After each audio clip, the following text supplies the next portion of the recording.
about the impact of stem cell therapy on a specific case of dementia, schizophrenia, and there is some two types of muscular dystrophy as well.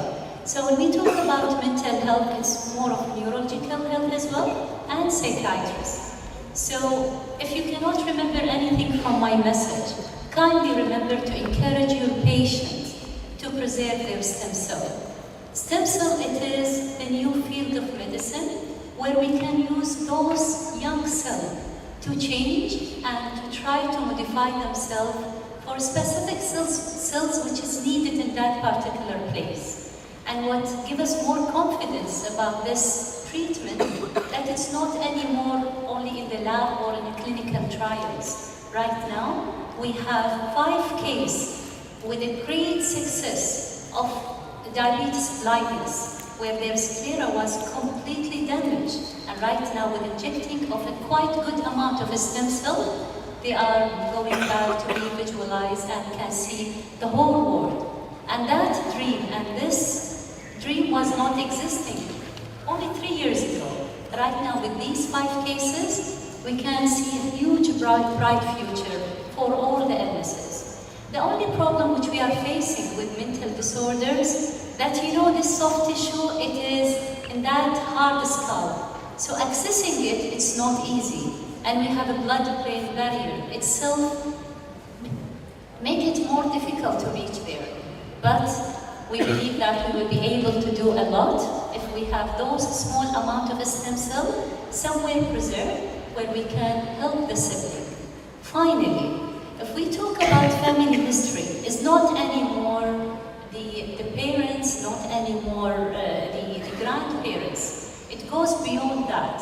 When we talk about family history, it's very essential to bear in mind that we have some environmental factor which has a huge impact on switching all those nasty genes. For example, if I am a carrier of any of those common mental disorders, but I will not be enforced or having a great pressure at home, or not to be lucky to have a happy, lovely husband, or not to be lucky to have a good mother-in-law, those stressful environmental factor, it might switch on those nasty genes which already I inherited from one of my parents.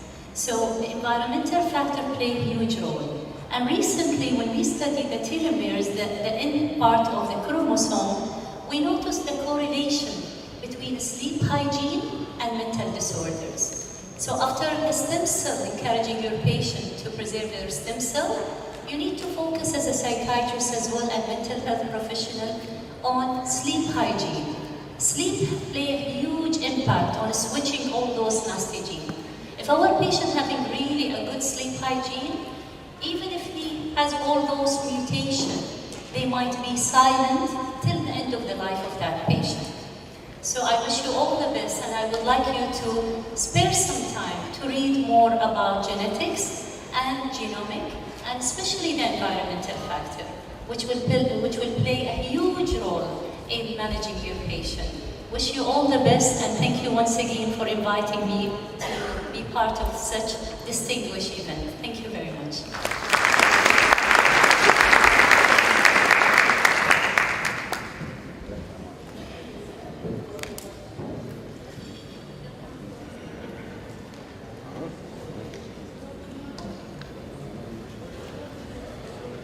Hello, thank you, Dr. Maryam, thank you so much. Always, there are so many important people, significant, magnificent in their participation, scientific, worldwide. So allow me for presenting some awards where we recognize the honorable dignitaries, scientists, and associations that have their long career of scientific performance and leading the psychiatric services in the region and the health services in the UAE. And to start with that, allow me to call for Dr. Madhat Sabah. He is the consultant psychiatrist, head of community service in SKMC. He is the director of the Congress, and he's the backbone of the Congress, and he's the dynamo of the Congress. Please welcome him to the stage.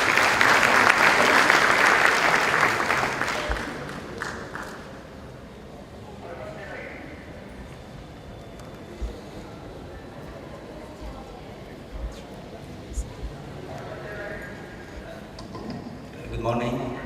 It's our pleasure and honor to see you again and again. And I'm assuring you that our conferences will never be of value without your presence. So we're honored by your presence. We're really thankful for Sahha for their tremendous support to us. And please allow me to ask Dr. Anwar Salam and Dr. Tariq Dabish to come to the podium so that we follow the process.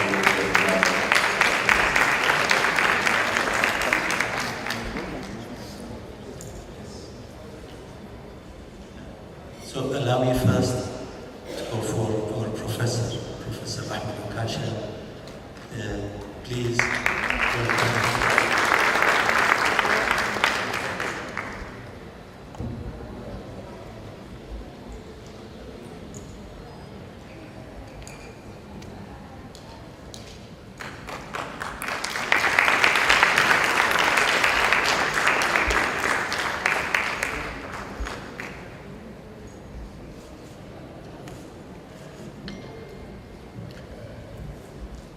Dr. Zain Umar, please.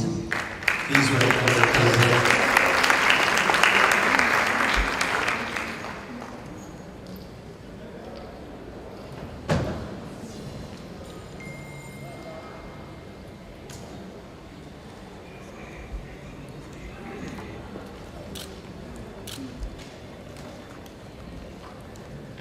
Professor Dr. Ahmed,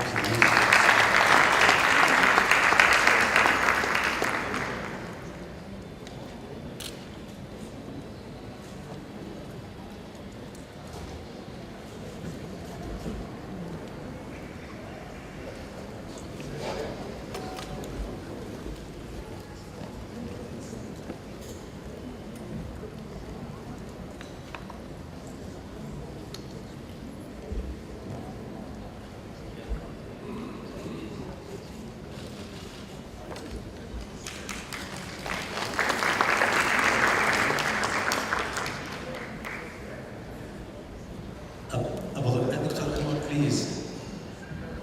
Dr. Anwar Salam on representing Sahha Dhabi Health Services, please.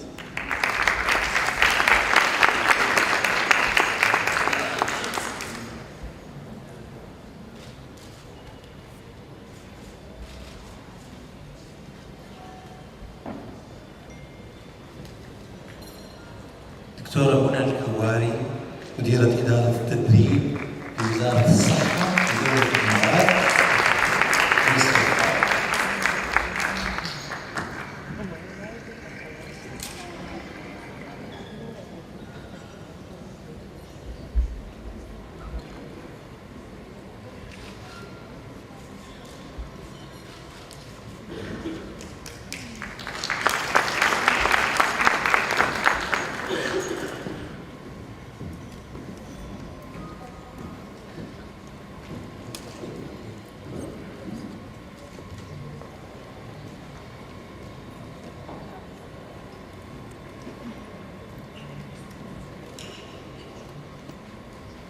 دكتورة مريم مطر.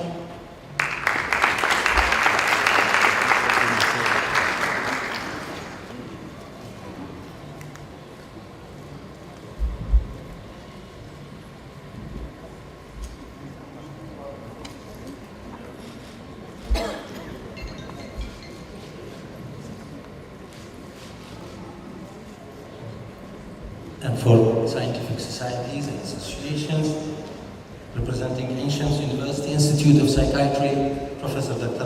Ahmed.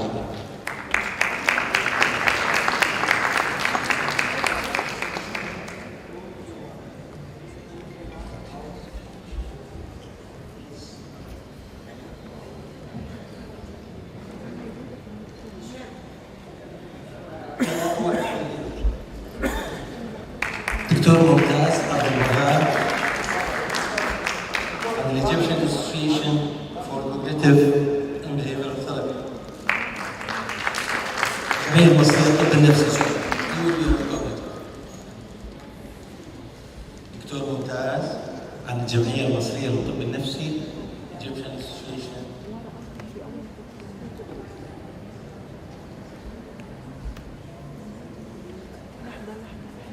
Dr. Hisham Rami, an Egyptian Association for Cognitive.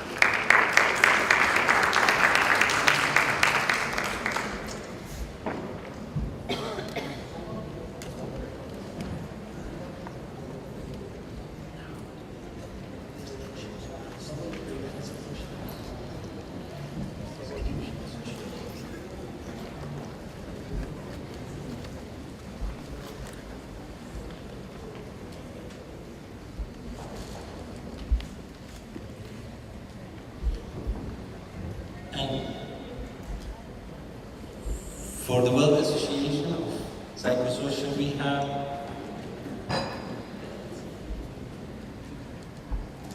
and Psychiatry Rehab Association, Dr. Medhat Sabah.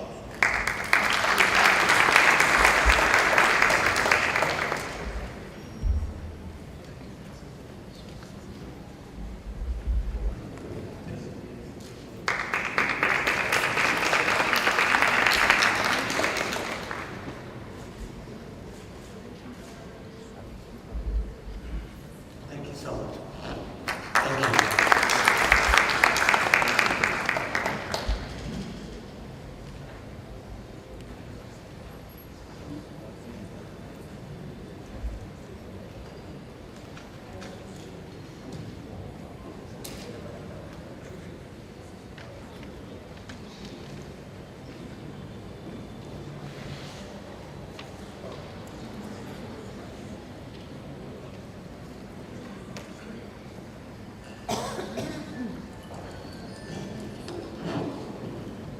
Now it's the most difficult task for me to present Professor Ahmed Okasha. He's the keynote speaker. He is the guest of honor of the Congress. Professor Okasha, I will say it briefly, he's the godfather of modern psychiatry in the region. He's a leading professor. You can never tell all his bio because he has been a leading figure in psychiatry in the region, research-wise, teaching-wise, clinical practice-wise, and many of the psychiatrists in the world, they have been and they are still students of Professor Okasha. So without any further ado, please welcome the Professor Ahmed Okasha.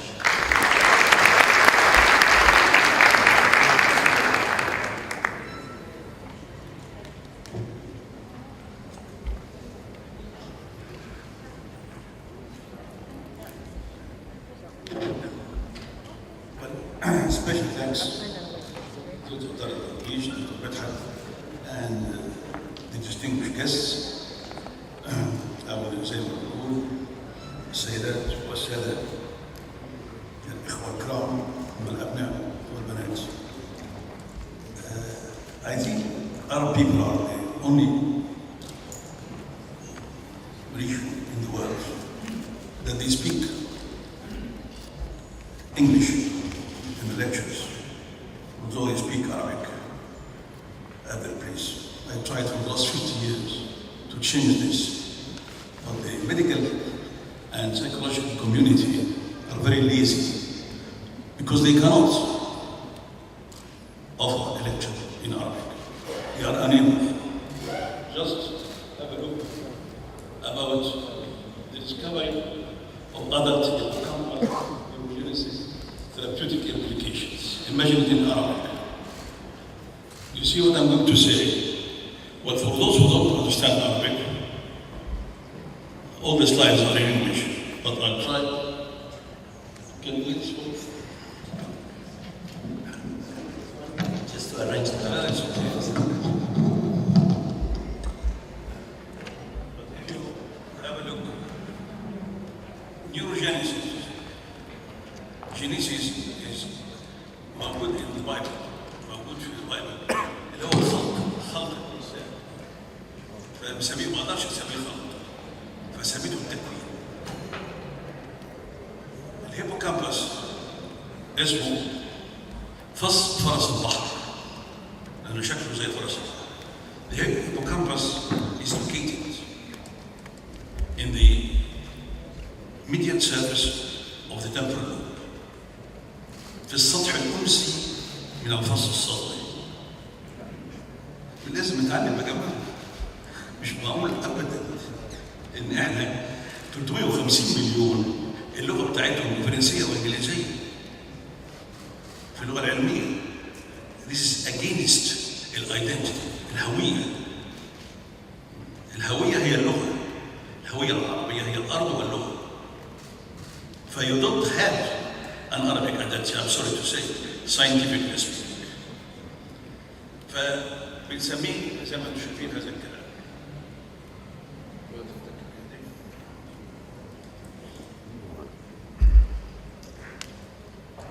In 1913, and all of you have learned, كلكم اتعلمتوا. Neurons are generated prenatally. الخلية العصبية النيورون يا جماعة اسمه العيصون. العيصون، الخلية العصبية. احنا بنقول خلية عصبية. فقال الراجل دوت ان ما فيش اي نيورونز. كانوا بيعلمونا في القناه واحنا صغيرين، ما اعرفش انتم برضه وانتم صغيرين بيقولوا لكم ان الخلية العصبية اذا ماتت لا تعوض لها. This is not true. This is ده اللي This has been challenged وفي برنسز حسيتك ما بقولي رجعي قلت له شكله I just want to say something here. Prescribing drugs are very easy. Knowing what they do in the brain and the pathogenesis, physiology of it is very difficult. The lecture today is science. It is not about giving drugs to treat patients, which prove not to be so effective as we imagine. We have to be honest. All the discovery of medications have been by serendipity. عارفين serendipity يعني ايه؟ بالصدفة.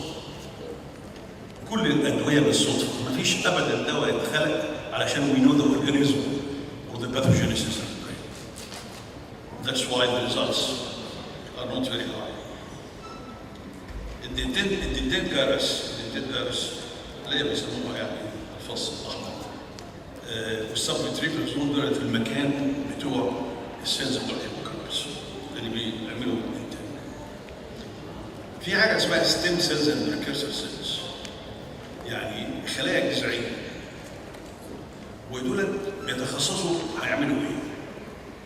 دول اللي احنا محتاجينهم عشان النيوروجينيسيس، عشان تكوين خلايا جديده. فاللي بيحصل ان في عندنا بلانك ستيتس اللي هي حاجات مفتوحه فاضيه، وبنقدر ان احنا نطلعهم دندرايتس، اورجانولايتس، ليفر سيلز، الستيم سيلز بتطلع كل حاجه. هل الهيبوكامبس مهم؟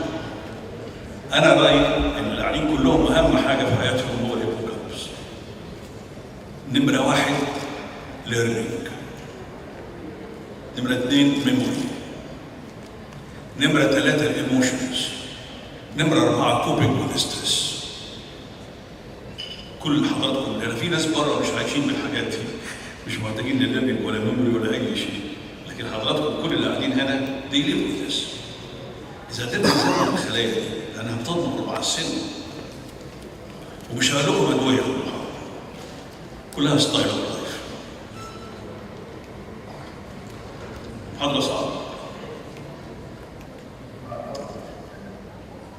اللي احنا عاوزين نقوله يعني شوفوا الانجليزي صعب والعربي صعب. بصوا البوليت الثانيه with greater plasticity excitability new neurons خلايا جديده in the detained gyrus can dominate activity of mature neurons, enhancing the ability to learn and discriminate between highly similar context in the neural process known as pattern separation. كلمة pattern separation يعني بالعربي الانفصال النمطي، ولكن يعني ازاي تقدر تفرق بين امبارح والنهارده؟ انت ركنت عربيتك امبارح في حته والنهارده ركنتها في حته وروحت البيت، هتفتكر ازاي انك انت تفصل بين الاثنين؟ اللي بيعمل لك الديفرنشيشن في الانفصال ده بين هنا وهنا ده الهيبوكامبس. ده بيسموه باترن سيبريشن. في كذلك الريفرسال ليرنينج، التعلم العكسي. زي ما قلت لكم ده الباركنج العربيه. Where you parked your car today versus the place you parked it yesterday. وانت قاعد في البيت، ازاي بتفكر فيهم؟ مفيش حته في المخ مسؤوله عن السيبريشن بتاع كل حاجه انتوا بتفكروا فيها الا الهيبوكامبس. فبيعمل ايه؟ It prevents interference between novel and old memories. طبعا مش كل حاجه يا جماعه بتحصل في حياتنا بنفتكرها.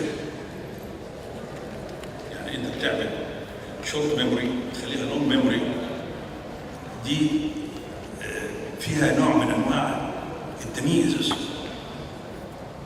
distinction. يعني انت ما بتفتكرش كل حاجه، انت بتخش جنينه تشم زرع، تسمع الطيور، تشوف الجمال، تشوف الخضره، لكن ما بتفتكرش حاجه من اول طبعا ما بتخزنش ده. اللي بتخزنه المسؤول ان يتخزن اللونج تيرم ميموري هيبوكامبس. شوف اهميه الخلايا بتاعت الهيبوكامبس. مثلا خدوا التمبرال لوب ابليبسي، وده موجود في التمبرال لوب، يعني هيأثر على الهيبوكامبس. احنا قلنا ان هو موجود في الميديال سيرفيس